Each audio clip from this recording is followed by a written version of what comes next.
Shri Deepak John గారు ఉన్నారు. వారు Telangana Christian minority finance corporation chairman గారు. వారు వచ్చి కొద్ది నిమిషాలు మాట్లాడాలని వారిని ఆహ్వానిస్తున్నాము.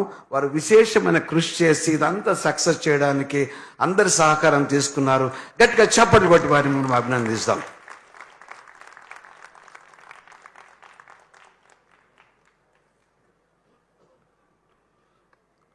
Praise the Lord. Praise the Lord.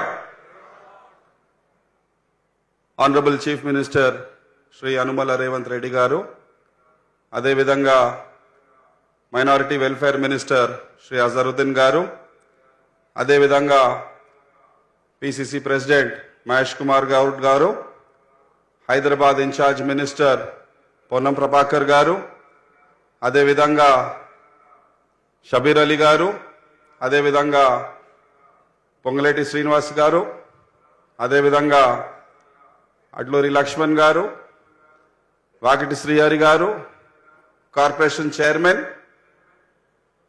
సంఘస్థులు అందరికీ వందనాలు తెలియపరుస్తూ ఎక్కువ సమయం తీసుకోను. బిషప్ సిమియన్ గారు చెప్పింది మనం విన్నాము. ఈ దేశంలో ఏ రాష్ట్రంలో చూసినా అయినా కానీ ఇలాంటి క్రైస్తవ వేడుకలు మనం తెలంగాణలోనే చూస్తున్నాము. దీనికి ఆశీస్సులు ఇచ్చిందంతా మన ప్రియతమ ముఖ్యమంత్రి శ్రీ అనుమల రేవంత్ రెడ్డి గారు. దయచేసి గట్టిగా వారికి చప్పట్లతోని ఆహ్వానం పలకాలని మనవి చేస్తున్నాను. అదేవిధంగా ఆనరబుల్ సీఎం మన క్రైస్తవ సమాజానికి చాలా బాగా ఫోకస్ పెట్టడం జరిగింది. ఈ యొక్క కాంగ్రెస్ ప్రభుత్వము రేవంత్ రెడ్డి గారి నాయకత్వంలో చాలా సెక్యులర్ ప్రభుత్వము.